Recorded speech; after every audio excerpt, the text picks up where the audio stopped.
I discovered just the other evening as we were headed home after church that my collar was a mess. Can you believe that? That's what happens when you put your jacket on upside down first. I discovered the other evening driving home that my grandsons, who are 2 and 6 months, are bilingual. They're bilingual. They have this communication with each other where they both speak the same two languages, and I'm fascinated by it. They both speak minion and raspberries. And they stare at each other because one's front-facing car seat and the other one's in a back-facing car seat, so they can see each other face-to-face from about 2 feet away, and they... Blah, blah, blah, blah, blah, blah. It's like arguing with a minion. And then they laugh at each other because apparently whatever he just said was hilarious. This video is part 4 of Learn to Roar Communications, and today we're going to talk about responsible. Maya Angelou said it best: people will forget what you said. They will even forget what you did. They will never forget how you made them feel. And it's real easy in a conversation to be so focused on the information that you want to deliver, to persuade, to convince, to change the mind of, to influence, to get a certain reaction, to close the sale, to build the relationship, that in all your focus, you lose sight of how what you're saying, what you're conveying through your body language and your tonality, you lose sight of how those things impact the person on the other side. It's so easy to be wrapped up in our own agenda, to be wrapped up in our own intentions, to have an idea what the outcome of this meeting is going to be, that we completely forget that there's another person in this conversation. And yes, it happens in student-teacher relationships. It happens in parent-child relationships. It happens in loving spouse relationships. It happens in boss or manager to team relationships. It happens in coworker relationships. It really comes down to an attitude. And if you read the Attitude Hack or study those videos, which, by the way, is the next series I'll be teaching here starting next week, will be the Attitude Hack. And we may be moving the studio sometime in the middle of that series, so who knows what those videos will look like, but you will get the content of the Attitude Hack in the next video series. When your attitude isn't right about the person that's receiving, and person may be persons, it may be an audience. The great book written by the people who taught Ronald Reagan how to speak is called There's No Such Thing as Public Speaking. And really what they want to emphasize is that it is a relational conversation, even if only one person is doing the majority of the talking. The feedback that you get in facial expressions and body gestures and body movement from the audience is the communication that you receive back in that two-way communication. You may be delivering a lecture or a keynote presentation, but if you're not reading the audience's feedback, if you haven't picked out 1, 2, or 3 people, 3 is the best, to be able to bounce back when you change an idea, when you change a topic, when you move to another punchline, to find your avatars in the audience so that you can read their facial expressions and know, did that idea fall flat? That was the target person for that particular joke, but I didn't see a response from them. Have I lost that individual, or have I lost that segment of the audience that matches that avatar? See, that's the two-way communication that you've got to be open to, bi-directional communication, that you've got to receive while talking, while presenting, while teaching. That is so valuable to the quality and the context of your presentation. And responsible says, I know that I've done what I need to. I've owned my attitude. I've owned my actions. I know the ramifications of what I'm doing. My integrity is intact. And I am a mature, responsible human being with the content that I'm delivering and the impact it's going to have on the audience. Now, if you can only say I'm only responsible for my content. I'm only responsible for the research that I've done, the gathering together of the information, the preparing of that information, the rehearsing of that information. I've taken ownership of all of those things, but how you receive it, that's not my problem. You're still missing it. You really are.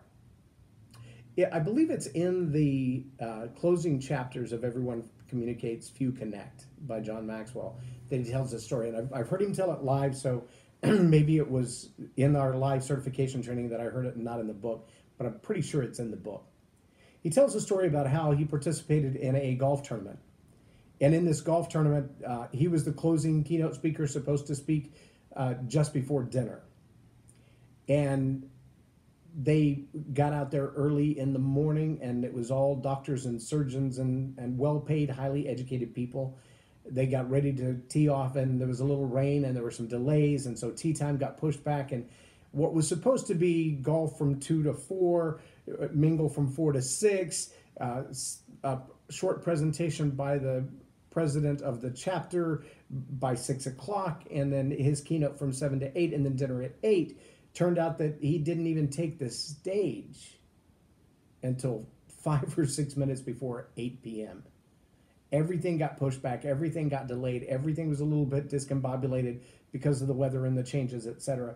And so by the time he got to the stage, instead of having 45 minutes to speak, he had 5. Now, can you imagine paying someone as much money as they would have had to pay John Maxwell to be their keynote address, and have the day so shuffled that you lose 40 minutes worth of the value of your presentation?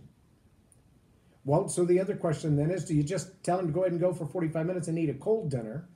Or do you ask these guys and gals who've invested so much money in this fundraising golf tournament to be a part of this particular chapter to eat cold food or eat while he's talking, as opposed to enjoying their meal after such a stressed out, discombobulated day? So when John Maxwell took the microphone and he stepped up to deliver his presentation, he said, "Ladies and gentlemen, I know you are hungry, and I know it has been a long day. And I know that you came to hear some wise words about leadership, and I'm going to give you this. Leadership. It's influence. Nothing more and nothing less. Enjoy your meal." And he was done with his presentation. Now, if ego had set in and said, "I've prepared a 45-minute presentation, and by golly, I'm going to deliver a 45-minute presentation," or like the guys I talked about yesterday who just storm off the stage because they want to demand the right to be heard, then you probably would have had a different presentation, and you would have had an entirely different feeling in the crowd of those who had sacrificed their workday, taken money out of their pocket. All they expected was a nice round of golf and a nice meal, and maybe to hang out with some friends. The last thing they needed that late in the day was to delay their meal, eat it cold, or have someone else lecture them while they're eating. John Maxwell made an executive level decision, which he's perfectly capable of doing, and delivered probably one of the briefest speeches in history. But it connected with the audience because he took their priority to be the best priority, to be the highest priority, not his desire to deliver a speech, not his want to be heard. None of it mattered. What mattered was what was important to the people in the room. As I wrap up this 4-part teaching, I can't overemphasize how important it is that in all of the preparation of your communications, again, whether it's 30 seconds at the gas pump or 45 minutes from the platform or a board meeting where you're the one presenting, if you don't focus on what's important to the audience and how they feel when you're done, you will lose the impact and influence that you intended to have. But let me bookend this entire teaching series, all 4 videos, with this understanding. And if you'll take this single understanding and use it like a vice on everything else that you prepare from now on, you will start and end with the right stuff. There's a lot of detail that goes into the middle of it. The psychography of your group, that's the psychology and demographics. All of that rolled together. Who are they? What do they want? How do they get it? All of that is the guts of your presentation. But these bookends, these two questions that relevance asks. If you're in a place where you can write these down, I suggest you do. Because again, it doesn't matter if it's a 30-second speech, a 45-minute speech, or presentation to the board, a presentation to your kids, to your family, to your spouse. Every listener wants you to answer two questions. What's in it for me? What do I have to do to get it? What's in it for me? And what do I have to do to get it? If your communication goes on for 30 seconds or 45 minutes and it doesn't answer those two questions, you have not effectively communicated. The audience, benefactor or beneficiary, ROI investor or cause-oriented investor, are still only asking two bookend questions. What's in it for me, and what do I have to do to get it? If you can answer those questions, you can change the world. Understanding what's in it for them, the solution you offer, what it will solve for them, how they'll feel after they've executed it, are absolutely critical. And understanding how to simplify the action they have to take to get the promise you are offering. That's some hard work. In the middle is a lot of guts that takes a lot of work. That's what the other 3 videos are about. I challenge you to take the time to listen to all 4 videos back to back, put all that stuff together, and see what your presentation looks like when you're done. And if you'd like some one-on-one help, you can reach me at jlorennorris.com or learntoroar.com. You can reach out there and let me know how I can help you. I'd be delighted to.